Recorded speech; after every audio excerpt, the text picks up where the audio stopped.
couple of things to go over before we start tonight's program. First off, some housekeeping notes. If you need assistance, don't hesitate to ask me or our volunteers back there. I'm also going to go over some upcoming events. Tomorrow, Friday, March 7th at 12 p.m., Shatira Franklin, BA, will be at the Jefferson Educational Society to present Empowering the Future, Shaping Leaders Through Destinies of Our Daughters, Inc. And then Monday, March 10th at 7 p.m., Furky Ferrati, ED, will present a lecture at Jefferson Educational Society, The 21st Century, A Bad Time to Be a Tyrant. Oh, What time is it? bad time to be I a know, time. but what time did she? Yeah. Lastly, I would like to introduce you to our presenter, Parris Baker, PhD. He is an associate professor and director of social work, mortuary science, and gerontology programs at Gannon University. Could we please give a warm JES welcome to Parris Baker? Wait for him to get up there. Yeah. Okay. And today, I have my student. She'll be speaking a little bit. This is Danielle, or Danny, affectionately. And Brandon, unfortunately, is not here. There's some personal situations that arose that requires his immediate attention. In fact, it's without telling his business, it requires just God pray for that family, his family, okay? And we'll be okay because God knows exactly what that means. All right. Oh, do I have a?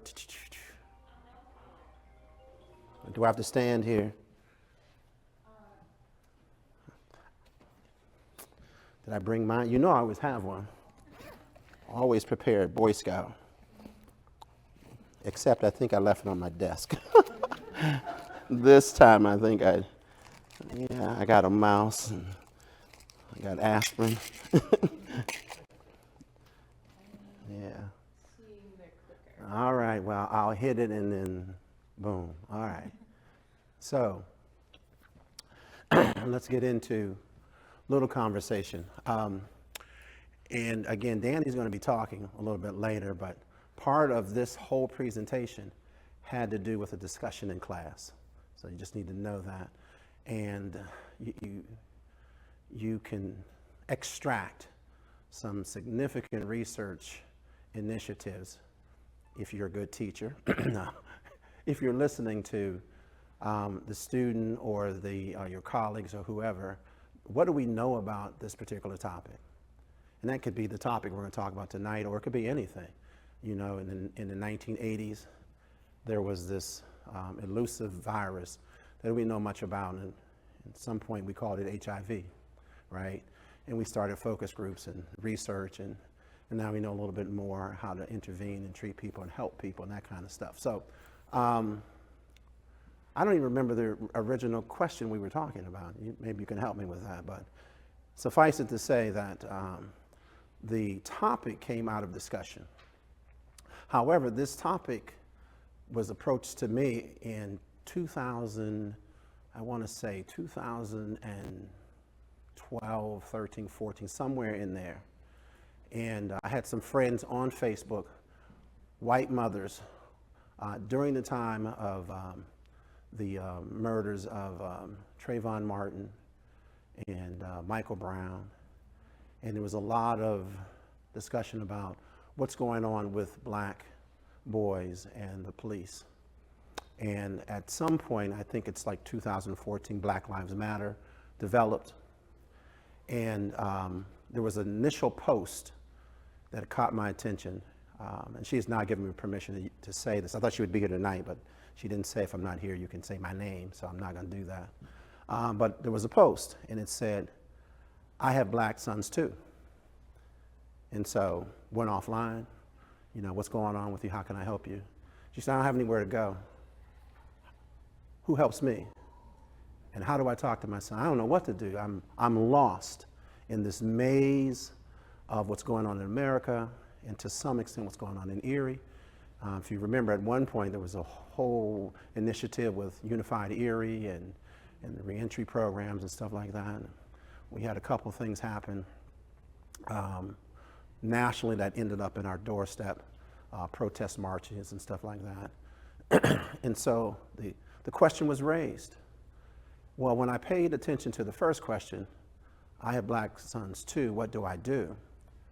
I started noticing it popped up, not regularly, intermittently, but the frequency started picking up. And I think it's because one white mom saw a post, and then she responded to the post, and then that gave initiative to another white mom. And then over time, now you have about 15 moms saying, what do we do? And then it kind of came and went, right? And that brings us to this moment because, you know, 2012, I'm trying to do the math in my head, that's like 12, 13 years ago, where their children are now adult children. And so I think part of and it might explain why they're not here either, is it was important then when I had adolescent sons that are now adult children. So the emphasis for those particular moms might not be as great. But I will tell you that the issue has not disappeared, okay? It's very real need for moms, for white moms with black or biracial children. And as the title says, parenting in the shadow, overlooked, unheard, and disregarded.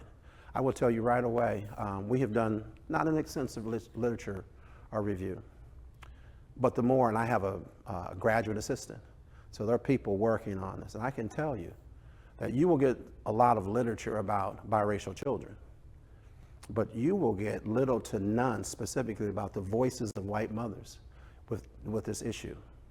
So we're going to continue the work long after this presentation, and hopefully, again, that's why I was hoping some of the moms who I contacted would be here, because who better to learn from when you don't know something is to talk to the people who are experiencing whatever it is that we want to talk about. So I'm going to give you some data, some information I've learned just in conversation, some stuff that I found in the literature.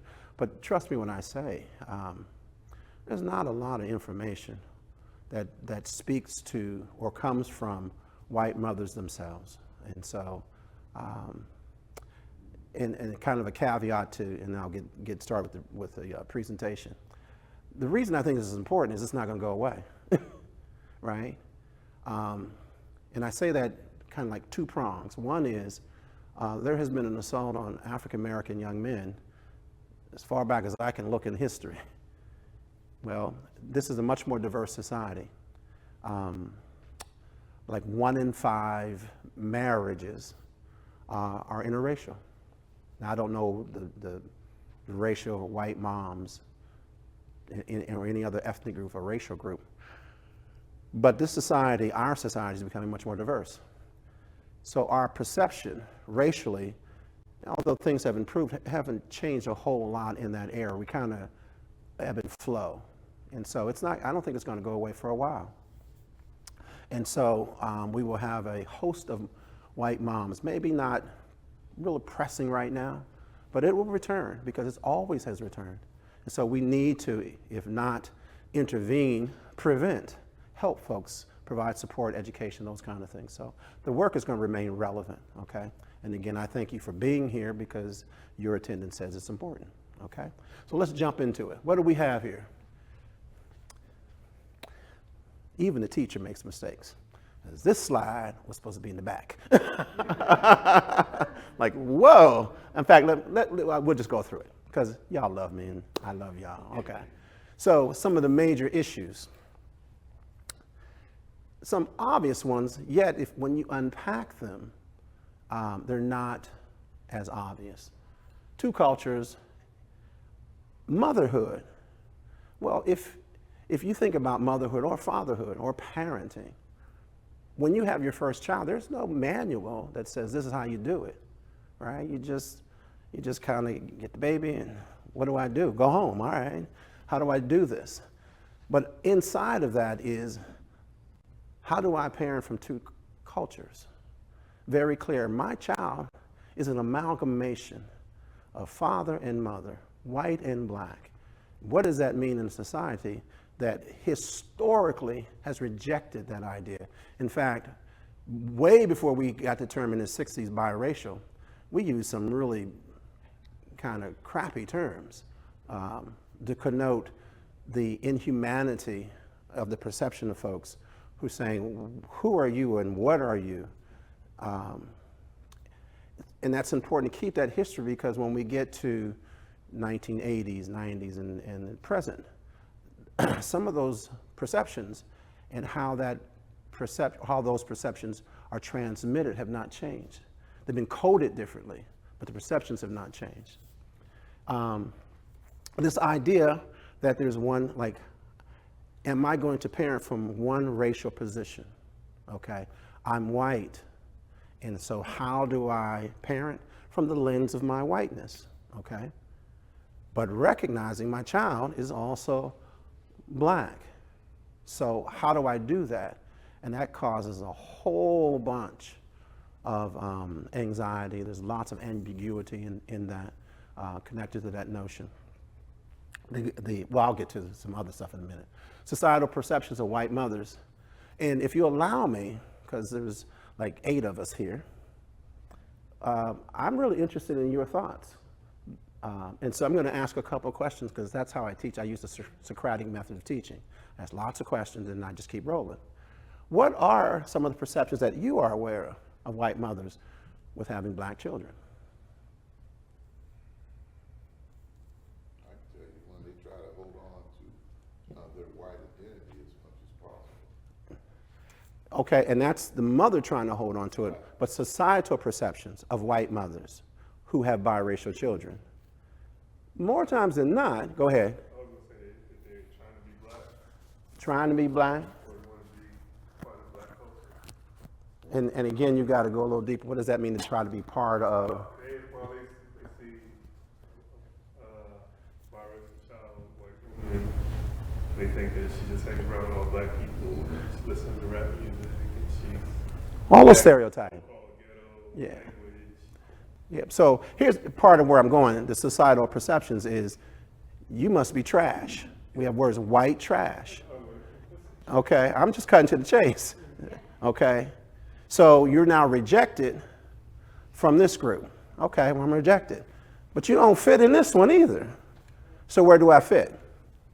And that's part of the societal issue, is once I become the mother of a black child or a biracial child, whether I carry the child or I'm a stepmom or an adopted mom or what have you, my perception and everything about me changes. And I can't control that because it's societal. So I can talk to you, but I can feel when I'm walking through, a department store with my children. I can feel that. Or I'm going to a baseball game or to a soccer match or whatever. I can feel that. And so there's a sense of aloneness. And again, I wish folks were here, because I'm only telling you what was told to me, okay? And then again, how do I fit in and where do I go? It's on another slide, but there's a recognition that we might call my biracial child biracial, but the child is black. That's what the mothers who were putting on Facebook, my child is black. I recognize what that means, okay? And how do I socialize them, okay? How do I talk to them about, what do you do when there's a police? I don't have to worry about it, but I got to teach my son what that means should you be confronted with a police officer. Or if your peer group wants to challenge you. There's all kinds of stuff, microaggressions, macroaggressions, physical aggressions, passive aggressiveness. Again, that's why I really believe this issue is important for us to pay attention to, because right now, we don't have a lot of information to say, this is what you can do, or here's where you can go. And so, for a lot of moms, they got small groups, more like I have a girlfriend or a couple of friends who I can talk to, but if they're not like me, they don't get it, they just support me. But in terms of like support groups and other, even in terms of therapeutic intervention, very little guidance to date. Again, the quality of interpersonal relationships change. And I want to go to number 4 specifically to religious groups, interpersonal relationships in church when you have biracial children. Why might that be an issue for church-going folk? And if you got a degree in theology, you got to answer this question. What is the issue with race and religion? Oh, they're separate. They're separate, but yeah, we think about it that way.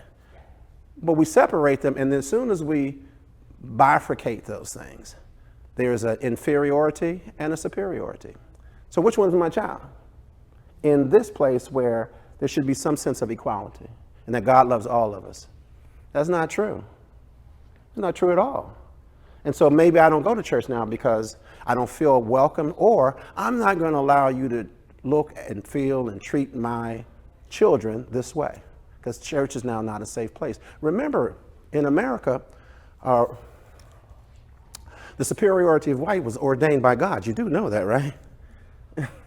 Yeah, I didn't make it that way. God decided that.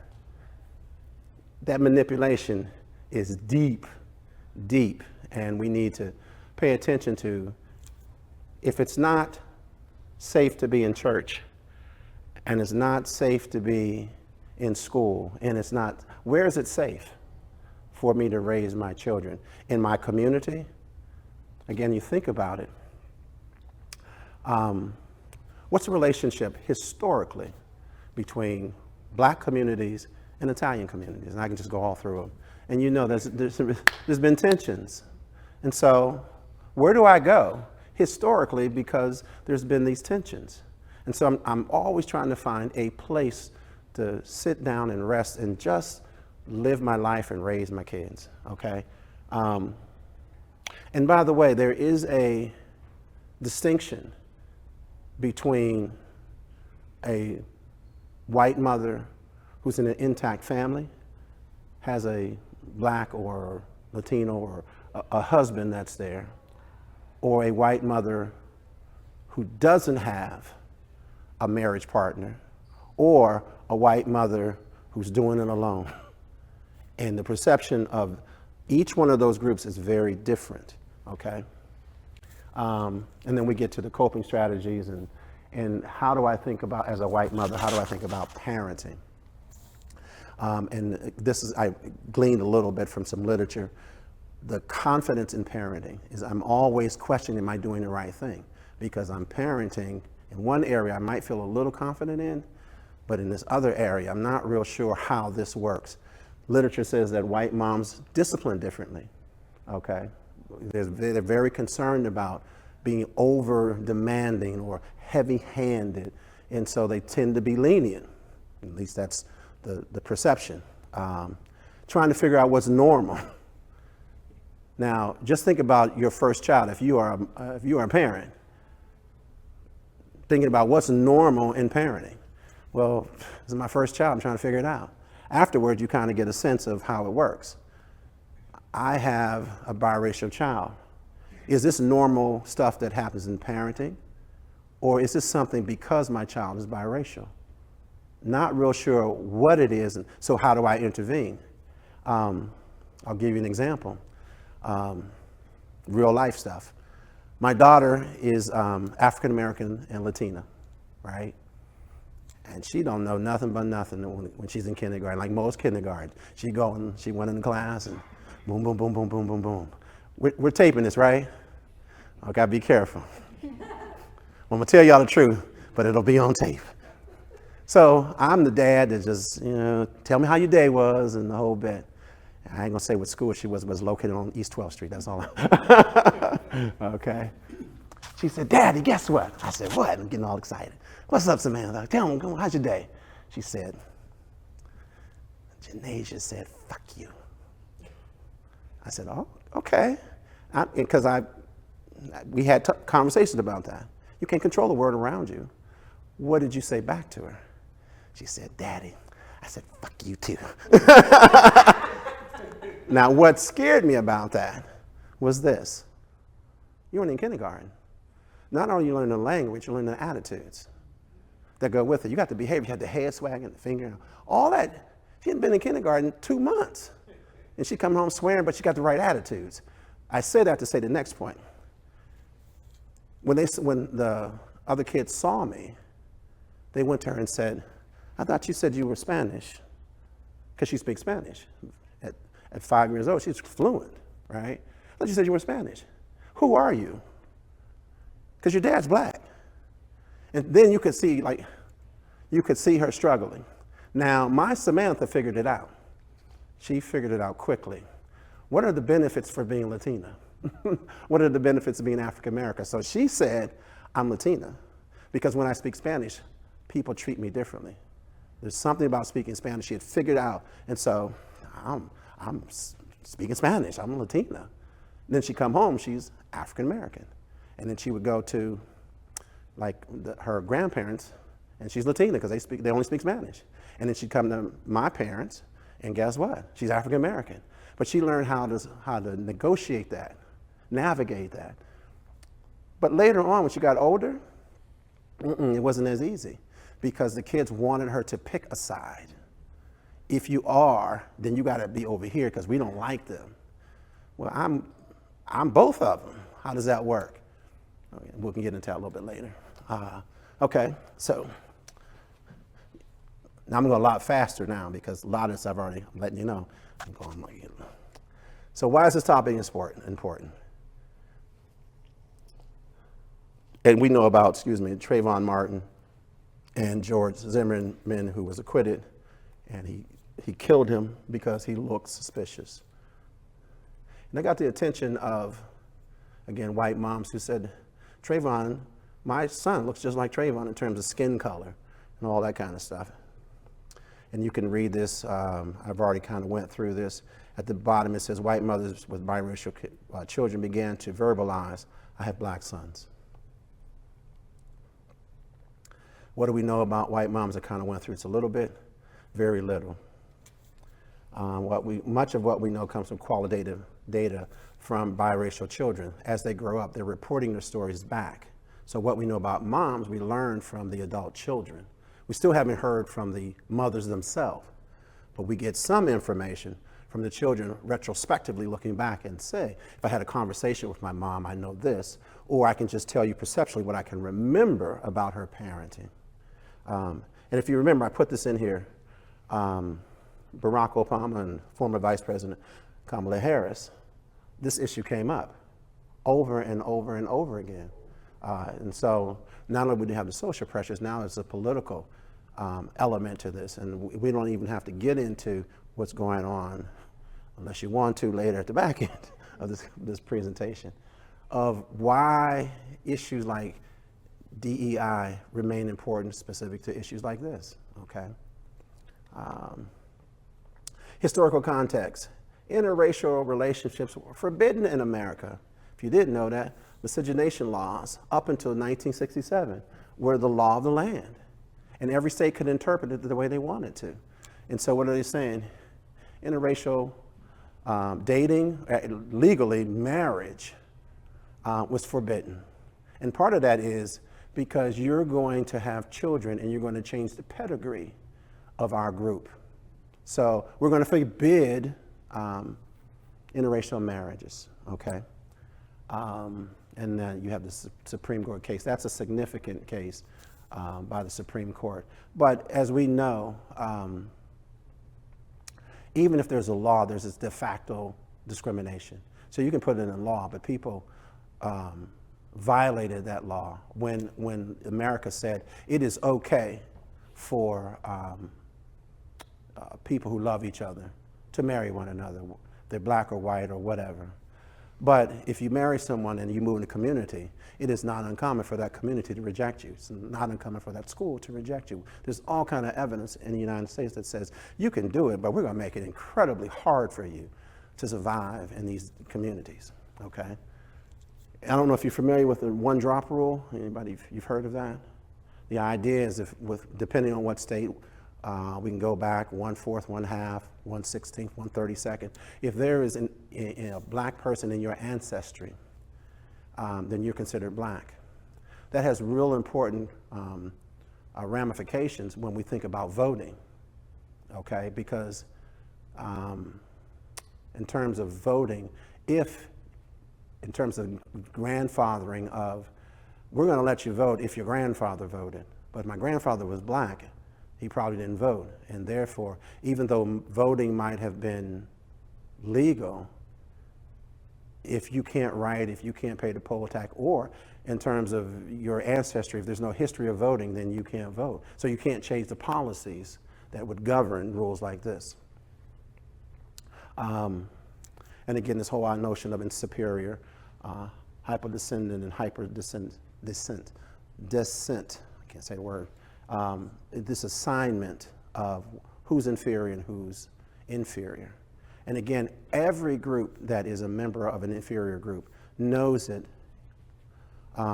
whether they know it intuitively or the social messages are so powerful that you can't avoid knowing it. And what does that mean for development, whether it's the white mother or the biracial children? Okay. W. Du Bois said, he said a lot on this subject about this idea of this consciousness, being aware of who you are and having the skill to negotiate one environment to another. He said, you know, the Negro, or for me, black person, is like a seventh son who has to have a particular consciousness to be aware that they're both black living in a white society, and how to shift. That's a survival skill that is absolutely necessary. And in this quote, he says, if one accepts the racial assumption that blacks are inferior, then you have hegemony is complete. You have a caste system, and that caste system dictates everything from employment to education, property rights, and citizenship rights. Another perspective that I want to put in here is the notion of skin gradation. The closer your skin color is to the skin color of someone in power, and in this case, white, the more likely you are afforded more life chances because you look more like the people who are in charge. And that's why you had in the 40s, 50s, and 60s, African Americans wanting to pass as being white, because there very clearly are privileges that are afforded if you are conceived, or not conceived, but perceived to be, maybe conceived too, to be white, okay?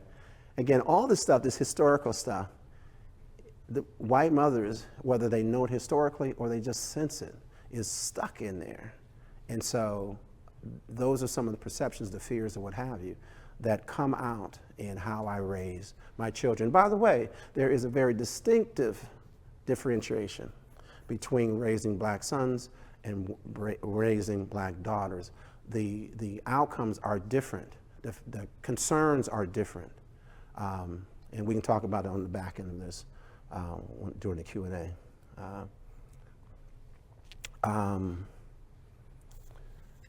U.S. federal government approved deeds that forbade the sale of homes to black families in Levittown, Pennsylvania, and there's other Levittowns. There's one in New Jersey and a few others. Does everybody know what Levittown is? Nobody?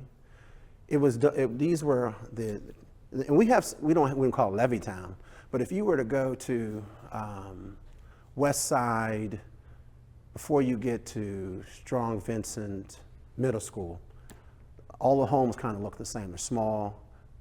They used one blueprint, built a lot of homes quickly during the war, okay? In Levittown, same idea, except the real estate agents were told, encouraged, you do not sell homes to anyone who's not white in these communities. So the entire town was white, yeah. And all the things that come with that insulated community is why this becomes important, at least for the folks in Levittown. What I have, community meeting to vote to remove an African American family. And again, if you think about, what do they call, like home, I've never lived in a home association, but there's some kind of agreement. You move in, you sign something that says, I'll cut my grass, I'll put the American flag up. Whatever it says, you sign the thing that says you agree. And again, this is in the 1940s and 50s. You will not sell homes to African Americans, and we can vote. If there's an African American who lives in the community, we can vote you out, okay? That happened, let's see my next slide. Yep, in Chicago. African American couple moved into Cicero, Illinois in 51, and that's their house on fire. They were ran out of the community. There was a riot within the community with a disregard not only for the Clarks, but for their children, okay? And again, the history, I'm using this stuff, it does not speak to white mothers, but white mothers say, I know what it means to have biracial children in this environment. That's what's important, that's why I'm bringing this up, is that stuff may not happen to me, but me and my children, this is a threat, okay? Again, people are aware of 1954 Brown versus the Board of Topeka, Kansas. 1957 is when Little Rock, Arkansas, the Little Rock High School incident happened. And what most people don't know, real quickly, is federal government was, the National Guard was needed to protect those 9 children. The superintendent of the school district community, and the governor of Arkansas said, guess what? If you want to integrate this school district, we'll just close the school. Most people don't know that. They didn't have school for 2 years, right? Everybody said, well, we'll just move away. We'll start our own schools, private schools, rather than integrate. Again, I'm pointing to that, there it is, is the history of what it means to be black in America is what I'm trying to get you to understand about the perception of white moms. They get this. And so how do I parent my children with this kind of backdrop? And I've already talked about that. I'm going to skip over this because this is me just trying to be smart, okay? But I thought about it. And if you want to talk about it, we can, okay? Like, how do you develop yourself, right? There's a whole bunch of literature on that. And then there's this specific theory that deals with this biracialness, that you can actually flow from one identity to another, and how you determine how to integrate that or how not to integrate that. But here's why I should have excluded that. When you don't know anything, you should not suggest anything, right? Because if I pick a theory, I'm already saying, I think I know enough to try to explain it. And that's why these theories really shouldn't have them at all. I don't know anything about this topic. So what should emerge is in conversation. Themes should pop up. And I should use what I'm learning to say what might explain that, and then grab a theory or two, or develop a theory that might explain it. So I'm kind of working backwards, and I recognize that when I was preparing, like, dumb. But just trying to show folks I know something. All right. Now, Brandon is not here, and this is where we're going to transition. Open eyes happened from all of the stuff I just talked about. His story, real quickly, and then I'm going to introduce Danielle. Is he was in the 6th grade, as much as I can remember, and a white girl said, "What are you?" And he didn't understand that question, so he went home and he asked his mom, "What am I?" And because his mom is white, his dad is black, and trying to negotiate that caused an enormous amount of anxiety in him. Today, he's still being treated. He doesn't mind. He says that in his presentation, so I can say it. The anxiety of surrounding that. I have worked therapeutically with 7 biracial clients. Almost all of them try to commit suicide. Almost all of them. And fortunately, it didn't happen because they said that the pressure to choose was so great and there was nowhere for me to go to relieve this pressure or to talk to. And again, understand the communities. I worked at Percy's house. And so we're talking about kids who came from like Cowder's Point, whatever it is. Yeah, in the middle of Pennsylvania, where like there's 2 black people in the entire community. And so the social ridicule every day just became unbearable. And again, fortunately for the 6 or 7 I work with, the suicide did not work. And when I say that they weren't suicidal gestures either.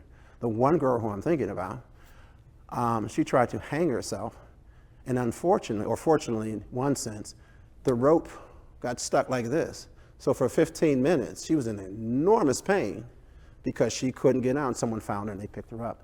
But she was serious about, I want this pain to go away, and so this is how I'm thinking about getting rid of it. And I'd say all that to say, whether it's Brandon or the 6 or 7 clients that I'm thinking about, this is a very real issue. Now that doesn't say anything about Danielle, okay, as I prepare her to come up. Danielle is a wonderful student. She's like one of my favorites, but don't you tell anybody I said that. A couple of years ago, I had recognized, I'm doing a lot of reading, writing, and research, but I've not integrated any students. And so once she expressed an interest in a topic, I said, let's go. And so I'm really invested in her career as you're sophomore, right? Yeah, so still young in the game. But I said, by the time you graduate, you're gonna have a really thick portfolio because you have enormous skills and talents and desires, and you know, you just wanna go help people. So this is Danielle, y'all.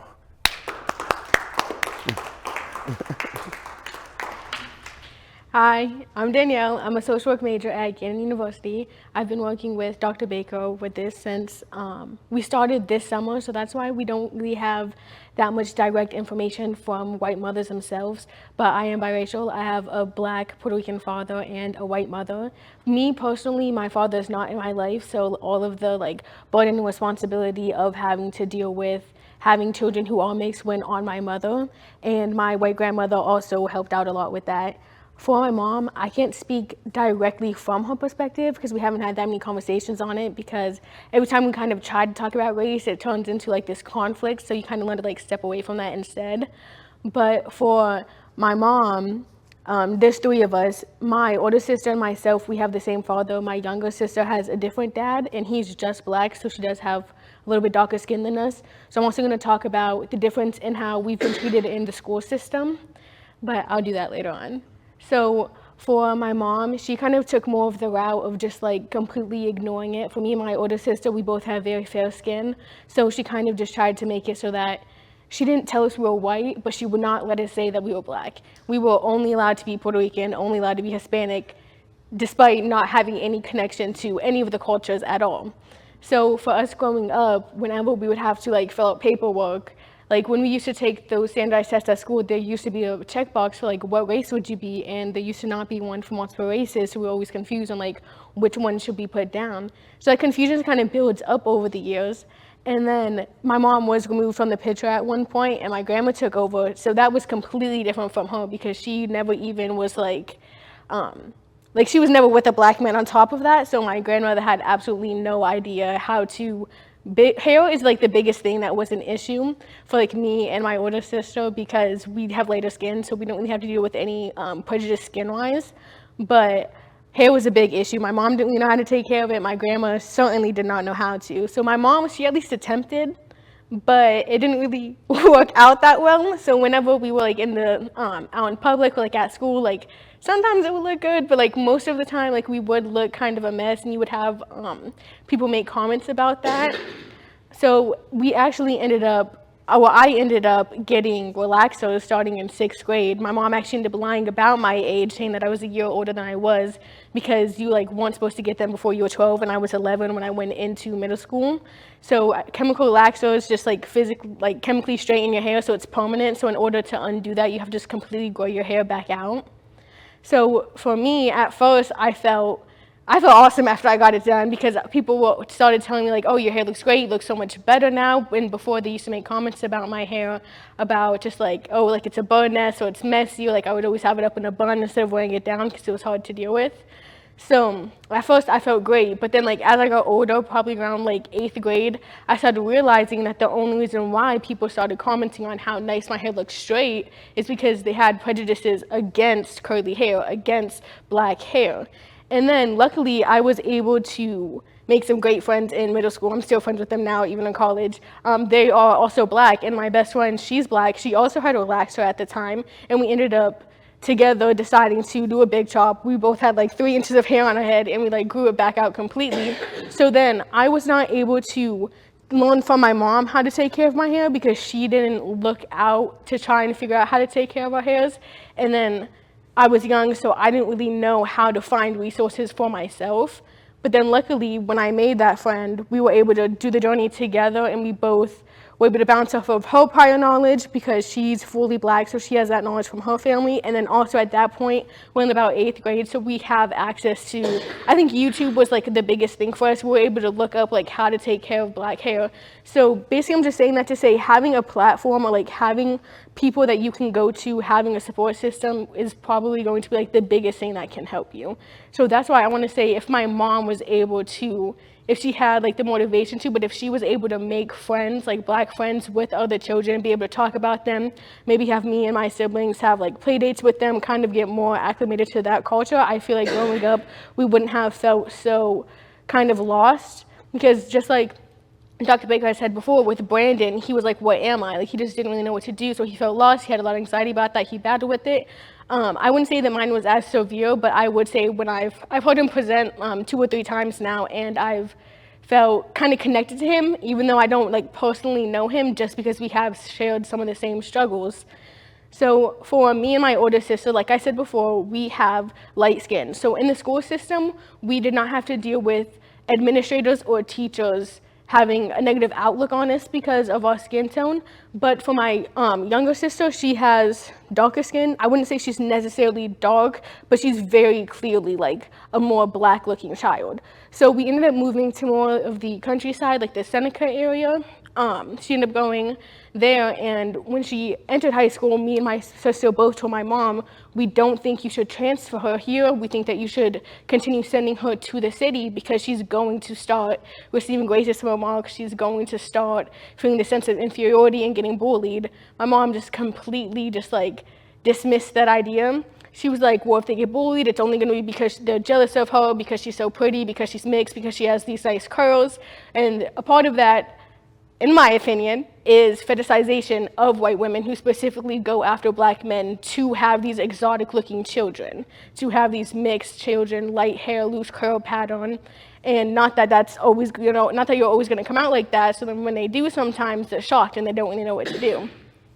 But back to my little sister. So when she did start going to this school in the country, she did end up getting bullied about her race. For the first time, she had people like calling her the N-word, and she ended up getting into trouble at school for fighting back, because we also, since we weren't allowed to recognize our race as a person of color, we were never informed on how to deal with people making comments or microaggressions, racist remarks towards us. So my little sister, she did choose violence, so she did physically like hit the person back, which then got her in trouble with the principal and just like the school in general, obviously with the teachers. And when my mom went in to talk to them, my mom just said that that was in response to this child calling her that, so why aren't we focusing on this child using racist remarks? Which is very true. You need to like get it at the root. But I remember when my mom came home, me and my older sister also told her, we told you this was going to happen, but she wouldn't listen to us. She was kind of like, why are you shocked now when what we warned you about was going to happen? Because my little sister, she has darker skin. You cannot remove her from that at all. She can't pretend to just be Hispanic. She can't pretend to be white. I was able to straighten my hair and kind of fit in. Not that I necessarily needed to fit in because I was in the city. I personally have never been to like a more county school, thankfully. I don't want to have to do that. But even to this day, my little sister is still in the county school. She's now in high school. That was when she was in middle school, so that was really hard to deal with her then too. And she's still having troubles now. They've kind of gotten used to her being around because they move like once you're in that class, you're basically with the same people the whole entire time out there. So I think everybody kind of adjusted to having like a black kid with them. But she's told me before that there was, I think three black kids in the whole entire school, or at least like, I think two of them, like she had one other black friend in her grade. And that black friend also was mixed. So it's not even like there was like a level of diversity for her to be able to speak out and talk to other people or make, like I was fortunate enough to be able to make a black friend who was able to help me. My little sister didn't have that. So I think that it's very important for the white parent to be able to speak to, if the other side is present, be able to speak to them about how do we have conversations about racism, how do we tell our kids that this might be something they experience, how do they handle this later on so that they don't get into trouble like physically or just like out there in the school system or even just walking around on the street. But then also internally, how do we let our kids process their mixed identities? How do we make sure they don't end up leading to things like anxiety and depression, like was mentioned with Brandon? So, and then I just also want to talk about how we talked about my sister in the school a little bit, because that's very important, because we did mention earlier about skin gradation, so that's kind of where I was connecting that to, just the importance of that. And then we did talk about hair a little bit, but I want to just go into that a little bit more, and also still talking about my little sister. And this is just going to say about how my mom disregarded, like I already said we weren't allowed to really identify as black, me and my older sister, but also on top of just like we don't see skin tone, like people can be black, green, white, you know, when people say stuff like that. On top of her just kind of like dismissing race and the effects that race has on people in the society, as I got older, I slowly started picking up on her own prejudices that she had. So an example of that would be one time my little sister was in either 4th or 5th grade, and she asked me if I could do box braids on her because I know how to braid. And my mom was in the kitchen with us when she heard that, and she said, "No, you don't need to do that. Black women only do that because they're bald-headed." I said, "No, that's not true. Why would you say something like that? It's a part of their culture." And the conversation did not go very well after that, so there was a big conflict. So I can't say that anything was resolved, but that's just another example of how your own internal prejudices from being raised in a solely white environment will transfer over to your kids when you end up having mixed kids. So if I just basically want to say that, like, if you are a white person who is attracted to people of other races, it's important to identify your own biases and prejudices and work through that with your partner. And if you're going to have kids, especially make sure you socialize yourself into that environment, into that culture, so that when you have kids, you can help raise them in a way to where they can just have access to everything. And then if they choose later on to choose a side, or if they just find a way to mix it completely themselves, to let them know that that's an acceptable thing to do, so then that way they don't have to struggle or battle with, what am I? How am I supposed to act? Is it okay to talk to these people? Am I supposed to have these certain views? And then I just also wanted to say that some of the things that I have experienced as a biracial individual, since mine's not mostly skin, other than I have had like jokes and comments thrown around, like, "You're light, bright," stuff like that. They didn't, at the time, they did affect me because I wasn't like strong. I wasn't confident in my own identity. So even though nobody else meant any harm, and they were just like light jokes thrown between friends, that still affected me because I was not strong in my identity to say like, okay, that's just a friendly joke, like some other jokes would be made. So even just like working with friends, there's situations like that will end up coming up that you're not aware of as a child, obviously. And if your parent doesn't inform you of anything that you might go through, then it will just be like just such a big shock, and it will really affect you. And then Dr. Baker mentioned religion earlier. I am not religious, and part of that is that growing up, my grandmother, like my white grandmother's side, all of them are very Catholic. And my grandmother goes to the same church. She's been going there for years. And like all the grandchildren were baptized, all of that. But we were not allowed to be baptized because we are biracial. So that kind of caused a disconnect with church and religion. So I personally do not subscribe to any religions right now. But yeah, just like back up to like give like a personal proof and explanation to elaborate on what Dr. Baker said earlier with the church. I think that is all. Yeah. Thanks. Right here? Yes. Okay. Because we are now going to field questions. Yeah. Yes, sir. I want to know what Catholic Church is. Oh. Because Am I allowed to say You don't names? have to disclose unless you want to. Like, I didn't say the name of the school, I just said on East 12th Street. You know, it's in Wattsburg. I said it's in Wattsburg. There you go. There's only one there. Oh, I bring that up because I'm a black Catholic. Yeah. And I've been having problems with my church ever since, because I'm product of parochial and a Catholic. And I've been having problems with the Catholic Church from day one till today in identifying non-whites, not only black, Latino, New Americans. We have New Americans who walk into the church and, you know, people like, don't talk to them. Yeah. God help me if you want to bring the rest of it. There's a book called Black Catholics in America. Authentically Black, Truly Catholic, Authentically Black. You should read that. It's a really good book. Got it? Yes.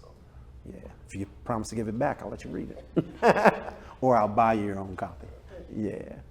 Yeah. That's part of the research I'm doing.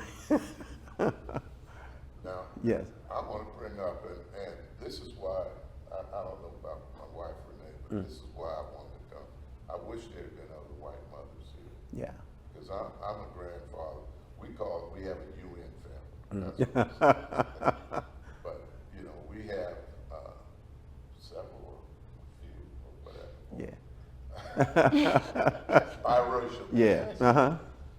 And a couple mothers accepted on both sides. Yeah. And want their children to have that Yeah. relationship and understanding of both sides. Yeah. But then we have a couple, we have problems. Absolutely. We have problems. I got a grandson, he said, I'm gonna say it, Dow. His mother has always, except if she brought him directly to see us, has always rejected his black side. When he was a little boy, and we have other black grandchildren, the black grandchildren were never invited to his birthday parties, sleepovers, or anything. But at the same time, she wanted that relationship with us. Then we have another one, they live out of town, whose mother is okay, she's married to a black man. But the kids are confused, they're conflicted. Right. You know, and they struggle with their black identity. And I, for a grandfather, would you know, wanted to hear Right. how some of these mothers dealt with that. I hear what you're saying, I hear mother dealt with it. But how can some of them, because I'm telling you, even with my experience and at my age now, I get confused. I'll get you in a second. While we don't understand a whole lot, we have a ton of parallel experiences. Like, for example, you know, biracial is a term that came in vogue because it was black and white. But we've had biraciality in America forever, right? We've also had conflicts with Catholics and Protestants. We've also had conflicts, you get my point, is I'm marrying into a different group. Well, what is that like? So we can pull from some of that history to understand what is it like to be different in this group. The struggle I have, not me personally, but in trying to help folks, is what's going on in America right now. And again, I wish the people, I thought about it, like, why didn't they come? Because the climate for race, particularly black and white, is not healthy to identify yourself. And maybe that explains why they're not physically here. Because to say this is an important issue, but to singularly say, this is what I represent or who I'm representing, says to my community, oh, I've now identified myself in a polarized community, a polarized society where, you know, we're getting rid of Black history in June, and you know what I'm saying? Like, we're getting rid of a lot of stuff. Well, wait a minute, this may not be the time to do this again. And so it's kind of risky, and I kind of get it a little bit. Yeah, go ahead. So, I'm a mom and I have two biracial sons. And I have raised them pretty much by myself. They're 24 and 26. I was with, and they're both from two different fathers, but I was with the youngest one for about 9 years, but it wasn't a very good relationship, like it was abusive more or less, but his family helped somewhat with me. So like I was unsupported for some time, just like the mother, I was classified myself as a single mother. The support I had was basically me finding the way to myself. I was the mom when they were first born. I checked other, and I was upset that I didn't have a choice or anything, and I was sat down by somebody in the professional world, and they're like, you can't do that. I'm like, yes, I can. They're like, no, you can't do that. And they're like, they are black because their father's black. And I'm like, but I'm mad too. And they're like, well, we see you're the mom, but they are black. I had a hard time doing that because I wanted my other roles. Yeah. So I had to swallow that. The church thing I never really thought of until she brought it up. So I was raised Catholic as well, but I was raised Catholic. We didn't always go, so it was kind of like important events, holidays. When my mom felt she wanted to kind of be more religious, but on the whole it really wasn't. But growing up Catholic, there were certain things you had to do, like I had to go to Saturday classes, which was their gospel for children, because I didn't go to the Catholic school, so I had to go to Saturday classes. And then your senior high school year, you're becoming an adult in the Catholic church to make your confirmation. Well, everyone, like in my group, was just doing it to serious, which is not the reason why you're supposed to do it. Growing up, you're supposed to be now an adult in the Catholic church. You understand that 90% of always just did it. Right. So it wasn't until my children were born, and I was in my 20s, that I was invited. And it was actually after me and my youngest son's dad was done. So me and him were not in church, we're not involved. But his niece invited me to a black church. And it was, I want to say it was Baptist at the time, and then it went to full gospel Baptist. But I never knew what none of that meant. Right. So my eyes were open, and then what the other kind of plus was a big majority of my son's family was there. Now at this time I had my second son as well. So, but we felt more accepted, it was more entertaining. I felt what I got explained to about the Holy Spirit and all that kind of stuff. But that's kind of why we had transitioned into that religious. But it wasn't really until you kind of said that, and I'm like, maybe it was because I didn't feel welcome where I was originally. But I also never did because I kind of wasn't in the church the right way anyway. Right. So that really touched me when you said that. The hair is the big thing. I did not know anything about hair. And even with my youngest son's family being kind of a lot into our, like they involved me in a lot of things and they helped out. Someone like, nobody really helped with the hair. They told me what to use and they said go. And I'm just like, none of that makes sense. So my one son we always kept short. It was just, he was fine with that. My youngest son wanted braids. Couldn't find anyone for the life of me to do braids as often as I needed to, because him, and I don't understand hair, so I'm not trying to even pretend to, but like his would kind of need done more often. It was about every 2 to 3 weeks, because he was an active young boy. And I'm like, I know what looks messy and what doesn't look right, and I just could not find someone to consistently do it. So finally, like I had a day on the side, and you were going to continue looking, it was great ponytail, so I'm almost trying my best. You got to your hair. So Right. Yeah. But but I was very blessed not to continue to talk too much. But I would also love to help with your discussion stuff, Yeah. like later on in the feed of the mom. I would love to talk about that. But I was very blessed that my children like basketball, so they got involved in Biracial, and they met some very important people. And my youngest son is still involved with like his first coach. Yeah. So it was through them that they found the right people to kind of help them. Yeah. Yep. That hair thing is big. It's big. Yeah. It is big. Yeah. I worked up at Atlanta,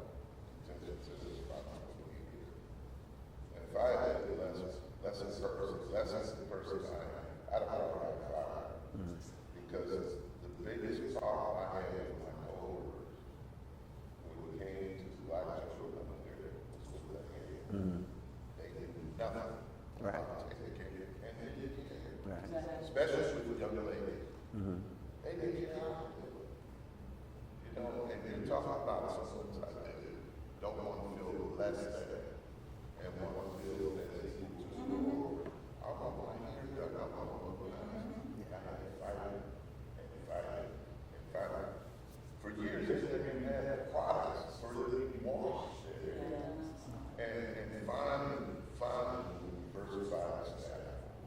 Other, like, you know, or especially speaking, they were able to gender.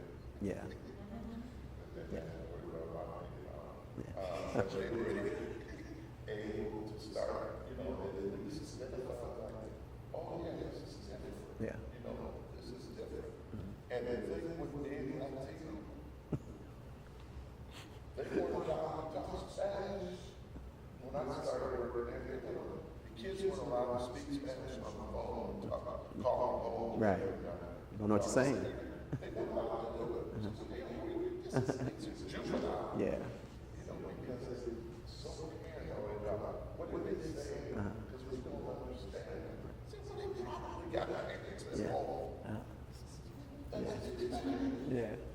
That's kind of like Yeah. what you say, crazy.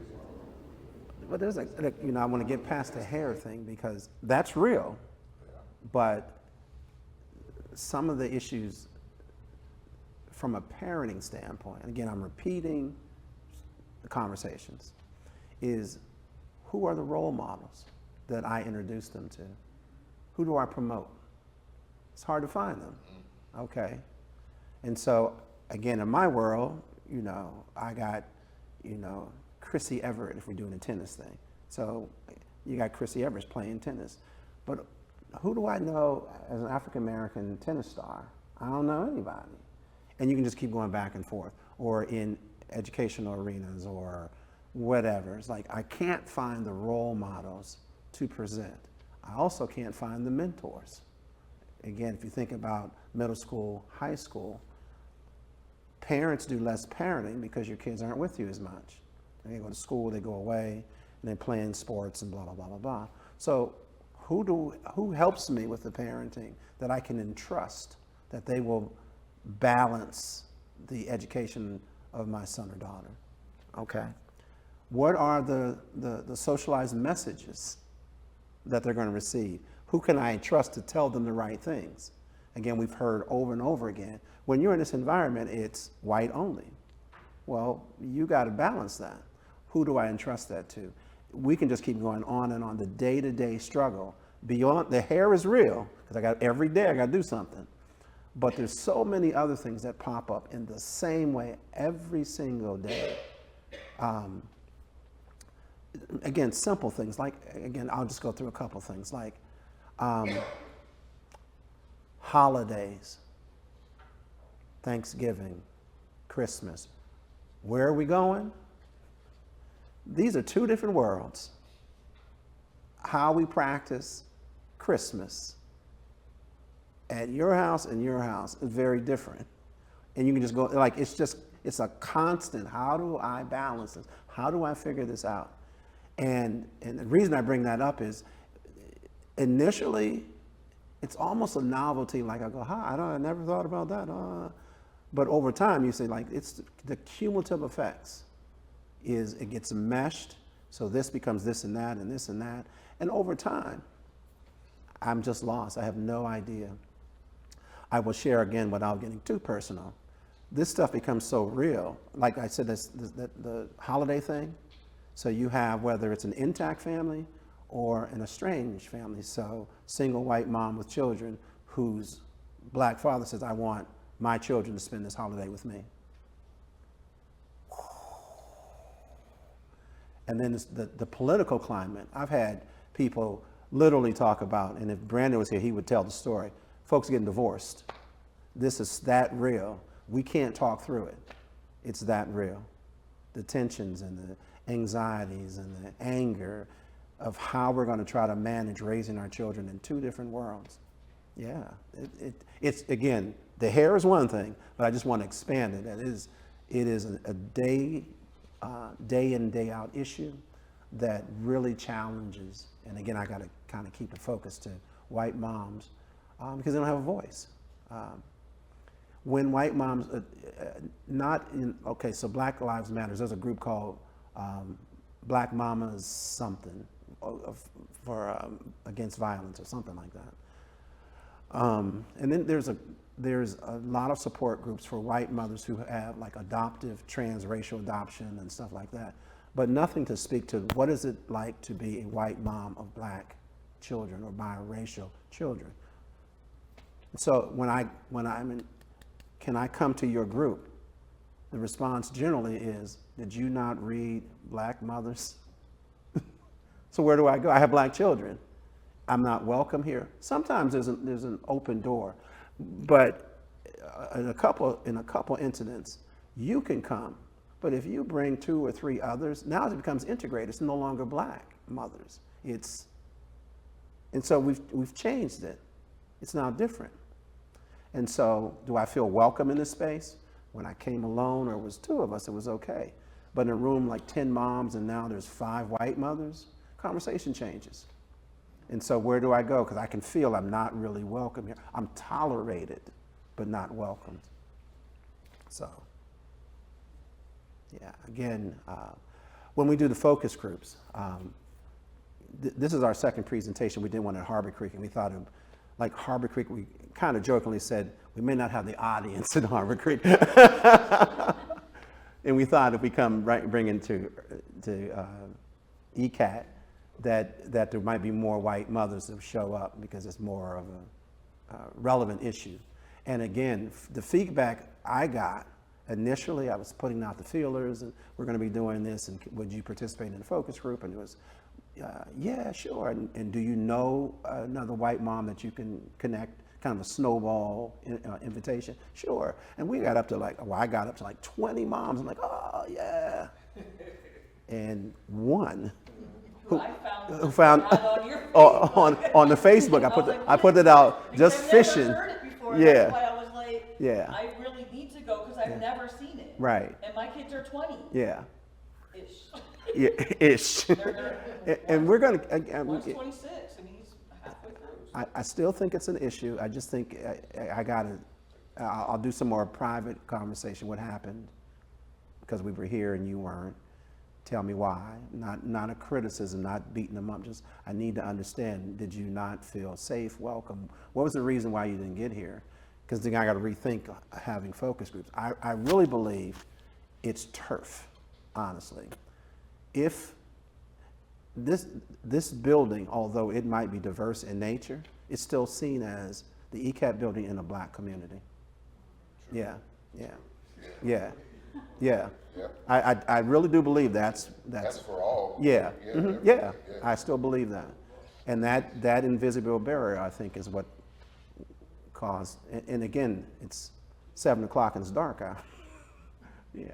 There's all kind of fantasies about it. That's not Yeah. really my issue. Yeah. Because I was like, Yeah. lucky I'm it just- starts at 7, Yeah. and I left the house at 6:30. Yeah. Yeah. So again, I'll know more when I talk to the moms respectively. Some of them, 2 or 3, they still have children in middle school, and so is that an issue? I don't know. We'll find out. But, so we'll keep working at it and see what I happens. also think like where you live and even the school district matters a lot. Even when my children were very young and I was a daycare teacher, I had started out at St. Martin Center on the east side, and it was pretty much like all black children, a few mixed, maybe like 1 or 2 white. And I had sent my children, just because of where I lived and whatnot, to right on State Street. It was a daycare, the Y or something or other, and it was pretty much almost all mixed. And then kind of jumping around, but one of my first jobs, but it was still St. Martin Center, but it was on the west side. It was 21st and Cascade. It was almost all white families. So I was just kind of like, okay. So just knowing that, but even as like I was growing up, I went to Perry was mixed. I went to Roosevelt, which was almost away. We had moved, I went to Gridley, which was pretty much mixed. And just seeing it like as I grew up, but I raised my children on the east side. So for them, it was kind of common. So I think them seeing more kids that look like them, it helped their identity, because we actually never talked about, they never brought it to me if they really had problems at school. There wasn't that kind of stuff. There was fighting, and there was just different stuff like that, but they never really said a whole lot about race. When Derek went to Barron, and he went for 5 years because of basketball, he was like, Mom, there's only like 2 or 3 black people on this whole campus. So I was like, that was the first time we've ever had this conversation. And I was like, okay, but like, he's saying like he has friends of every color and whatnot, and I just think that's pretty like very big. But even like he'll say something, I'm just be like, okay.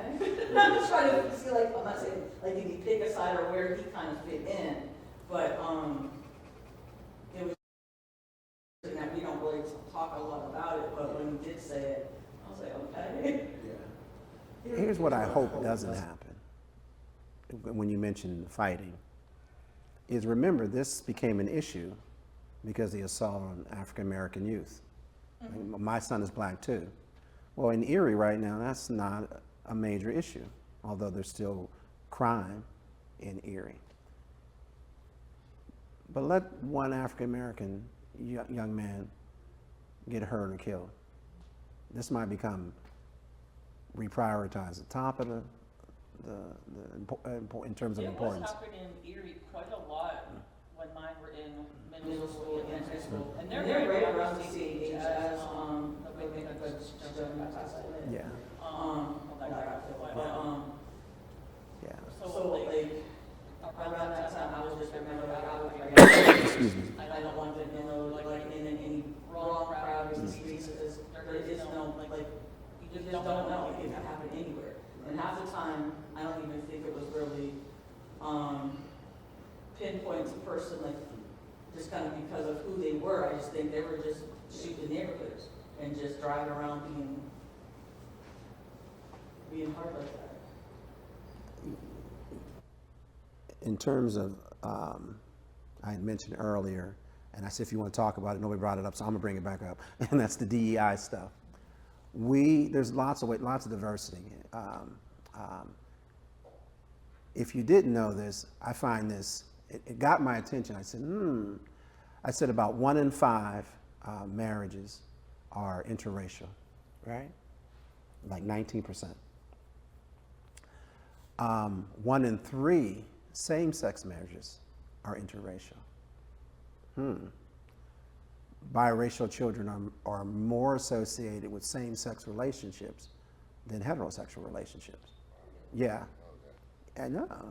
Go figure. What's happening? I don't know. But it's good to have. There's only limited pots of data that I'm looking for. Like, what do we know? What do we know? And there's not a whole lot of information. Single mothering, single mothers, head of household, tend to be poor. Okay, and they live in poor communities, and so they have less choices in terms of financial, where their kids can go to school and those kind of things. And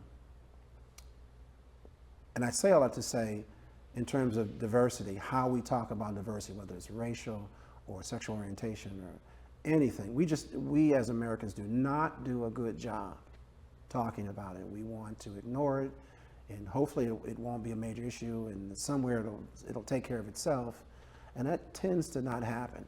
If you listen closely to the conversations and the stuff that you were talking about, here's what you find.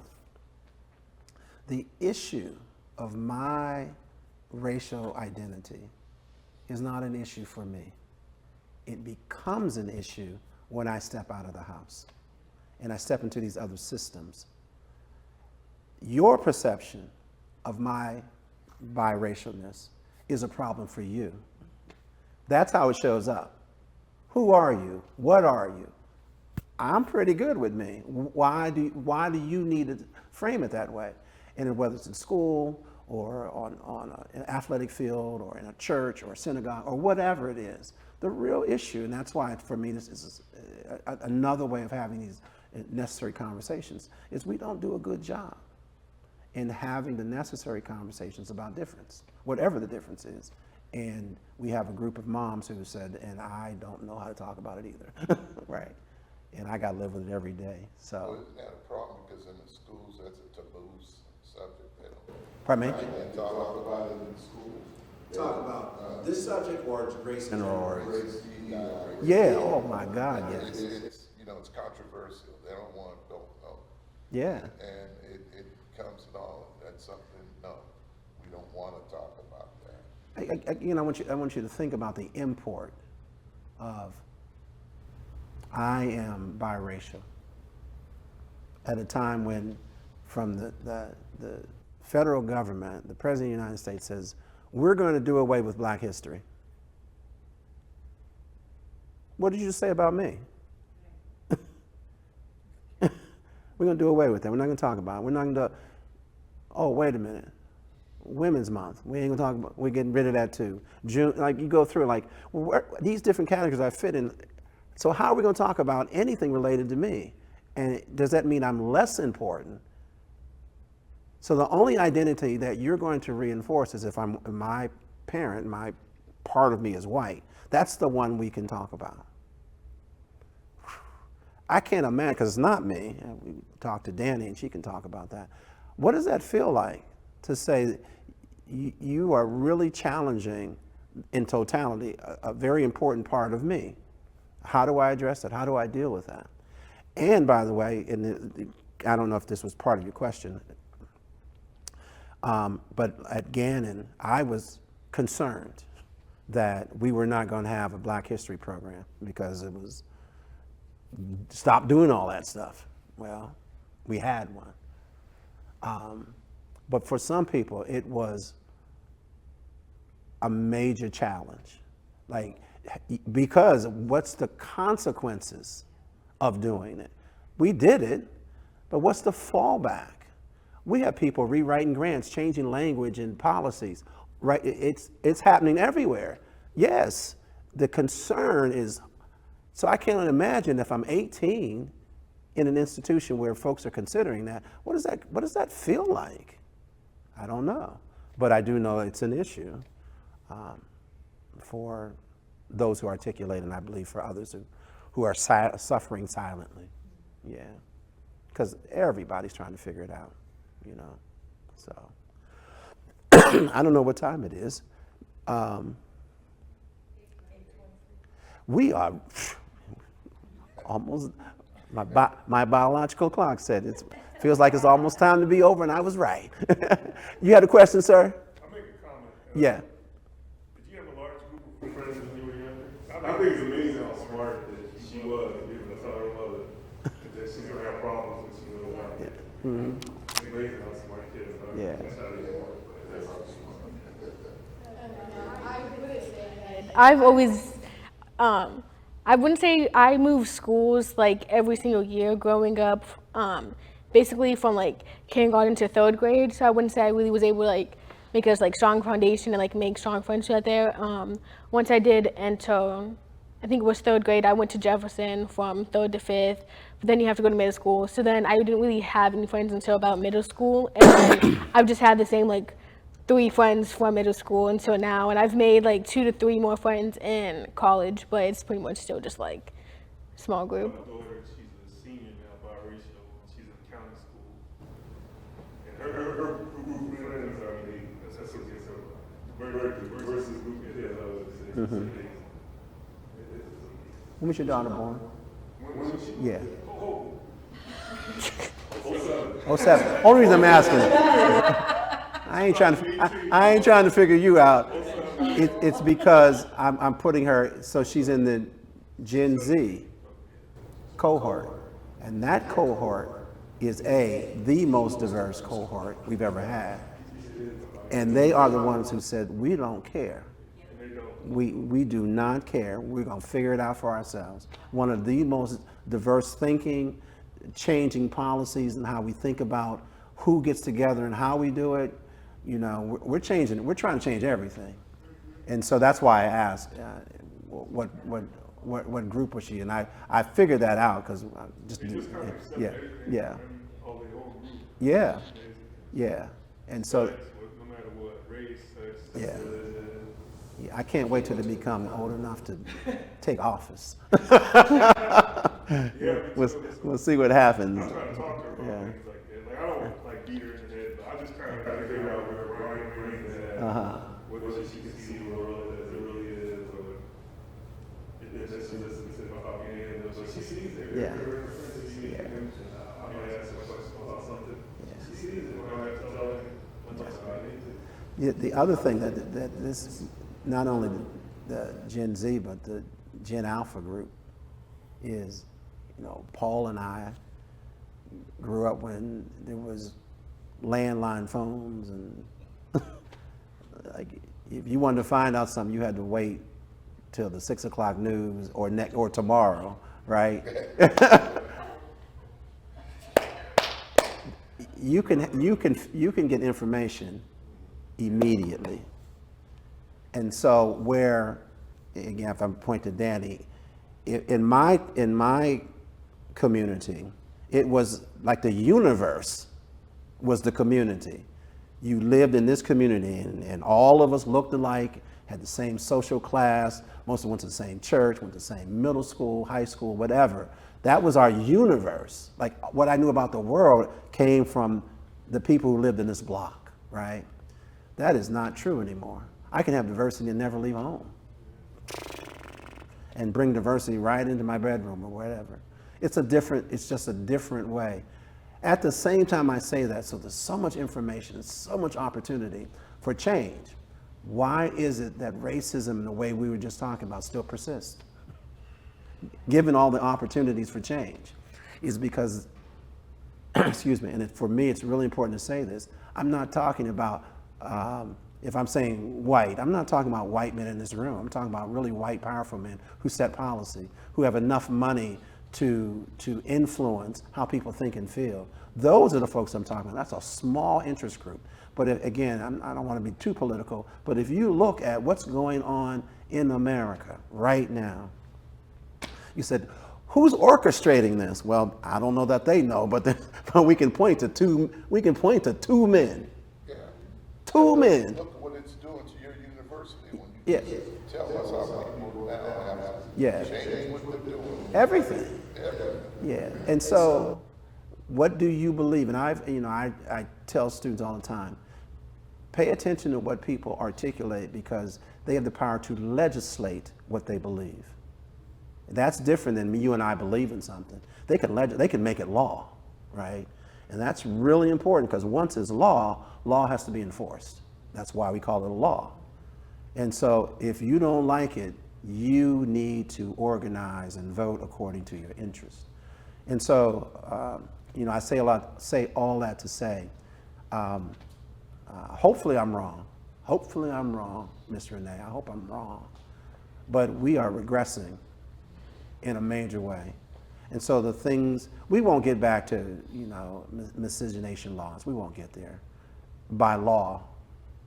But we might get back there. Remember that de facto discrimination. We might get back there because some people will say, I want to fit in this group.